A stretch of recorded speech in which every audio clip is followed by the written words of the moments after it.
Have you ever felt like you're carrying an invisible backpack filled with everyone else's problems, emotions, and potential disasters? Like you're somehow responsible for making sure nothing bad happens to anyone ever that you care about. Hey, hey, beautiful humans. Welcome back to Bossing Up Overcoming OCD. I'm your host, Erin Davis, and today we're going to talk about something that hits too close to home. Your responsibility OCD isn't making you a better person, it's making you exhausted.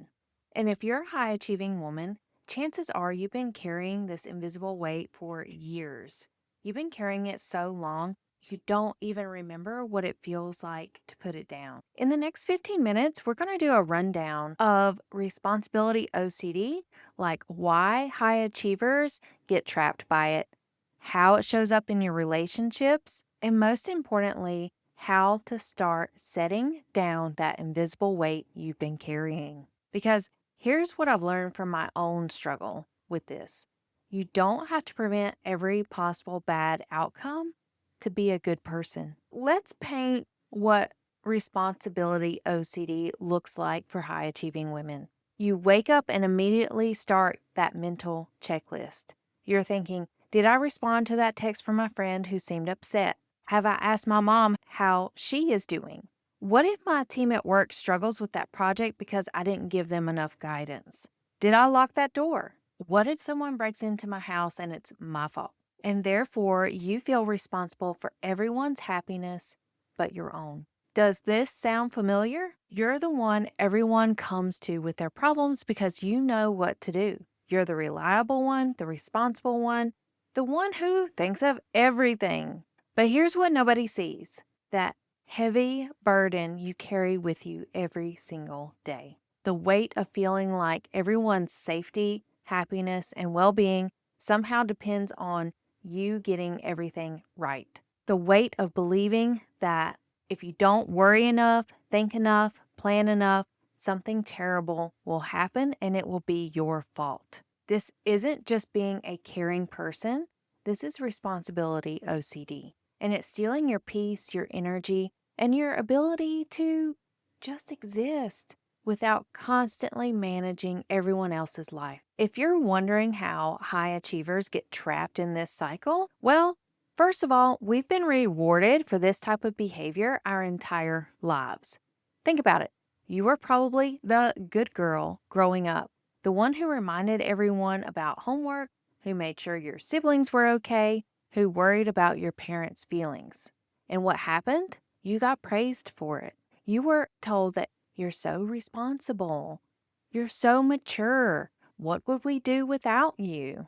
Your hyper responsibility became part of your identity. Second, we're used to having control in all of these areas. You can control things at work, you can control your schedule, you can control your goals and achievements, and you're probably really good at it. So when it comes to the people you love, your brain thinks, well, surely I can control their safetiness. I can create happiness for them too, right? And you know how that story turns out. Another way that high achieving women get caught in this trap of responsibility OCD is that we have magical thinking. So, not the type of magical thinking where like you're pulling a rabbit out of a hat kind of magic. It's the type of thoughts where you're feeling like if you can think of all of these possible bad things that could happen, you can somehow prevent it from occurring or from taking place. So, for example, if I worry enough, then my loved ones will be safe. If I don't think about potential disasters, I'm being irresponsible and something bad will happen. And y'all know the truth, right? Your worry doesn't actually protect anyone. Your anxiety about your friend getting a new job offer doesn't make them more likely to get the job. Your concern about your family member's health doesn't prevent them from getting sick. And your mental rehearsal of every possible disaster doesn't actually prevent catastrophes. This only exhausts you. Now, how does this show up in your life? Okay, let's get real specific about how responsibility OCD shows up for high achieving women because I bet you'll recognize yourself in these examples. For example, you feel responsible for everyone's emotions. If your partner seems off, it must be something you did or didn't do. You over explain everything because you're terrified of being misunderstood and causing someone distress. You say yes to things you don't want to because saying no might hurt someone's feelings and that would be your fault. You check in on people constantly, not just because you care, but because you feel like their well being is somehow your responsibility. You could also be staying late at work, not because you have to, but because you feel responsible for everyone else's success. You double and triple check everything because if there's a mistake, it could affect other people and that would be on you. You take on extra projects because you feel responsible for the team's performance. You lose sleep over decisions because you're terrified of making the wrong choice and having it negatively impact others. And here's the kicker, you feel responsible for so many things, and a lot of these things are completely out of your control. Like you feel responsible for preventing accidents. You're checking locks multiple times, scanning for potential dangers. You're warning people about things that probably won't happen. You research everything to death because making an uninformed decision could have consequences for other people. Your brain has convinced you that if you just think about it enough, worry about it enough, plan for it enough, you can control the uncontrollable. And a lot of moms out there, you may feel guilty for spending money on yourself because what if that money is needed for an emergency later? Now, through my own journey with feeling overly responsible for things, I came to a point where I had to realize that people are going to live their life no matter what I do. People are going to make their choices no matter what I say. And I had to be able to let that go because otherwise it would eat me alive. I get angry, I get frustrated, and the relief of letting go and recognizing that I'm not responsible for other people's choices gave me so much freedom. And so, what if your job is just to be present, to be loving, to be supportive when things go wrong? Not just prevent them from going wrong in the first place. As one of my clients said, you have to suffer in order to recover. And y'all, that is powerful because what if your job isn't to prevent bad things from happening, yet your job is to respond with love when they do? Because suddenly you don't have to carry the weight of everyone's future happiness. You don't have to solve problems that haven't happened yet. And you don't have to be a psychic about potential disasters. You get to be you. You get to be human. If you're ready to start actually putting down this invisible weight, here are practical tools, and some of it involves that exposure response prevention as well as that mental shifting. Okay, so first, know the difference between real responsibility and the responsibility OCD. Okay, in looking at the example of the door, real responsibility is simply locking the door when you leave the house. And when you do that, your decision-making process has already determined that you locked it good enough for you to walk away. The responsibility OCD says, oh, we need to go back and check because what if someone breaks in? What if you didn't really lock it? Are you sure you really locked it? If someone breaks in, then it's all your fault. So all that extra stuff, lean into trusting yourself and remembering, I locked it well enough for me to walk away the first time. And you resist the urge to go back and check. Another distinction here, like real responsibility is being kind to your friends. The responsibility OCD says that you need to manage your friends' emotions and you should feel guilty when they're upset about something and you didn't fix it, right? How many of y'all have been in a conversation with someone who is trying to fix your problems and you're like, please, would you just listen and validate and support me? Like they're not looking to you to fix it. So slow it down, really lean into listening, being kind, being loving. Another technique I love to do is thinking about how someone else's chaos is not my ride to get on. So I think about it like a roller coaster, or maybe you want to think about it like a circus.